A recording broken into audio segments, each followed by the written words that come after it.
ఎన్నికల్లో హామీ ఇచ్చిన సూపర్ 6 పథకంలోని మరో పథకం అమలుకు కూటమి ప్రభుత్వం తుది కసరత్తు చేస్తోంది. ఆర్టీసీ బస్సులో మహిళలకు ఉచిత బస్సు ప్రయాణ సౌకర్యాన్ని ఏడాది ఆగస్టు 15 నుంచి కల్పించే అంశంపై ముఖ్యమంత్రి చంద్రబాబు ఉండవల్లి క్యాంప్ కార్యాలయంలో అధికారులతో చర్చించారు.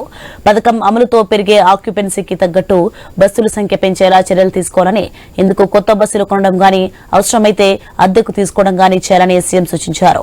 ఇకపై ఆర్టీసీలో ప్రవేశపెట్టేవన్నీ ఈవీఏసీ బస్సులే ఉండాలని, ఇప్పుడున్న బస్సులను కూడా ఈవీలుగా మార్చేందుకు ఉన్న అవకాశాలపై అధ్యయనం చేయాలని సూచించారు. అలాగే ప్రతి బస్సుకు జీపీఎస్ తప్పనిసరిగా అమర్చాలని ముఖ్యమంత్రి అధికారులకు నిర్దేశించారు.